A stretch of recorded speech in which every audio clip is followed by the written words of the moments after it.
Welcome to another episode of the Cannabis Marketing Show. I'm Todd Daniel Smith. And I'm Kylie Lowe. And today we are discussing content marketing.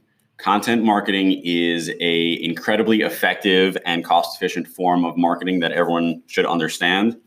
So we are going to discuss the basics of content marketing, what it's best used for, why cannabis companies especially need it, and how you can include it in your marketing strategy effectively. So let's start with what is content marketing. Kylie, I think you have a definition up there. Content marketing is a strategic marketing approach focused on creating and distributing valuable content that will be attractive and useful to your audience. And you can use that to drive profitability. Profitable customer action. Yes. So in a not so cookie cutter, copy pasted from Google kind of way, it's creating content that people want to consume that you could then use to get people to learn about your brand and engage with your company and hopefully turn them into customers. So the key to content marketing is creating value. You have to create content that, like I said, people want to consume.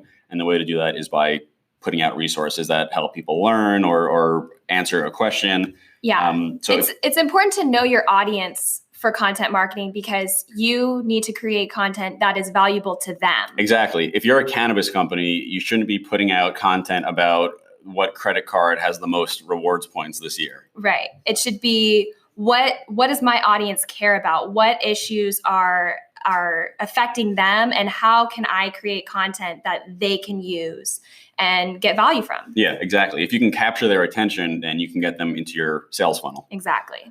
So how is it useful for cannabis companies specifically?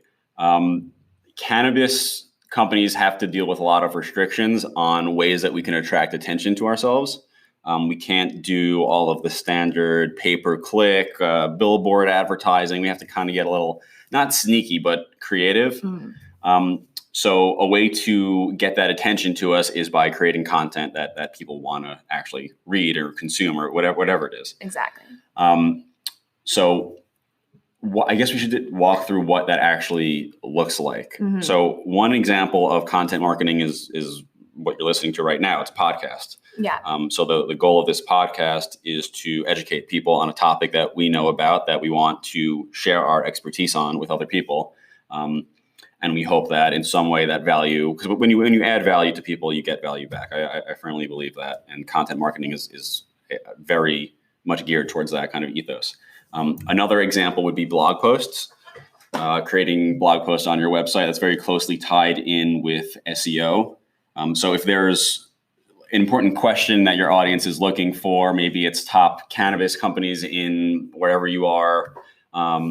That's a good way to answer it. Maybe it's top bong companies that make plastic bongs. I have no idea. It could be anything. There's all kinds of specific questions people have that your brand could probably plug well into. Yeah.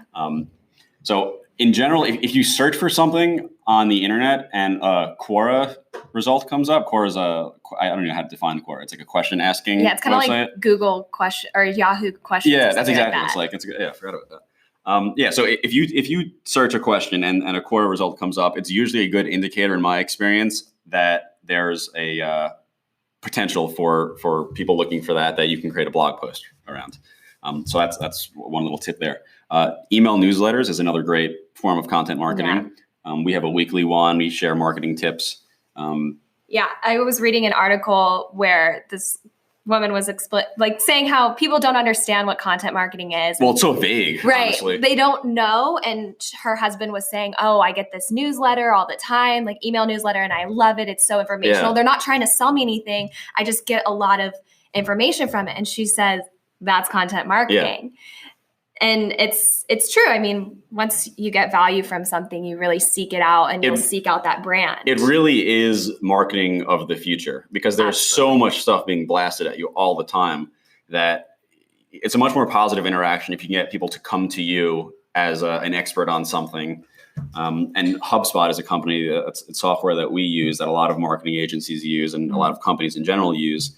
They're great at content marketing. Like if you search any kind of marketing related question, you'll probably find HubSpot comes up. Yeah, HubSpot comes up to answer it. Yeah.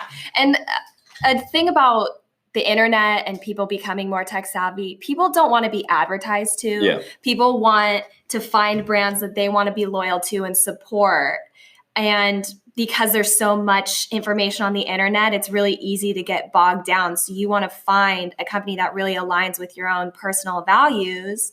And content is a really great way to communicate your values and your stance on a lot of things. Yeah. Another interesting form of content marketing that I'm seeing more and more lately is free tools online. So if you're interested in ranking higher on Google, there's free tools you can go on. You enter the URL of your website. And it will give you tips on how to improve the rankings, whether it's by changing your code or creating blog posts, whatever it is. That is content marketing. Yeah. Because you're providing value in exchange of people are learning about your company. Usually, if you're going to submit your URL, they're also going to ask for your email address, and then you're going to get hit with email marketing. Exactly. But regardless, you now are a source of information for your potential customer. And social media is another great example of that. Yeah. All these things also are super cost effective. Yeah. I mean, writing a blog post is just time. Maybe if you're not going to do it yourself, you have to hire a writer or an agency to do it, but it's still really cost effective. It's a lot more cost effective to, shoot a video, edit it on free software and post it on YouTube, Instagram, Twitter, wherever you post it, rather than taking out an ad on TV. Exactly. So, and it's recurring too. You've built a whole community now of people that you can engage with. Exactly. It is more time consuming. It's very time consuming. But it is cost effective. Yes. So, I mean, there's tons of different channels and sort of examples of content marketing that works. Basically, in a nutshell, anywhere you can demonstrate value to your target audience is a great opportunity for that. And it also helps you establish yourself as a thought leader in the space. Right.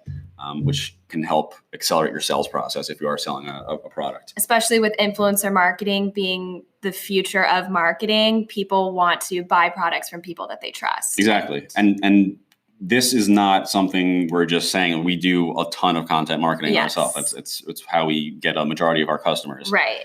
There will be a day when companies will be influencers in a space, if not they're already becoming happening. that. Yeah, they're already somewhat becoming that.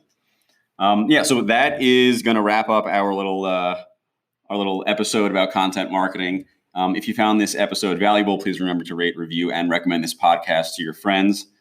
These reviews help us a ton in terms of ranking higher on Apple and searches like that, and putting out more content like this. Yes. Also join us on our newsletter at cannabound.io/newsletter. We send weekly tips about cannabis-specific marketing topics and tactics that we found to work. And follow us on Instagram at Cannabound_. That will be all for today, guys. Thank you for joining us. Thank you.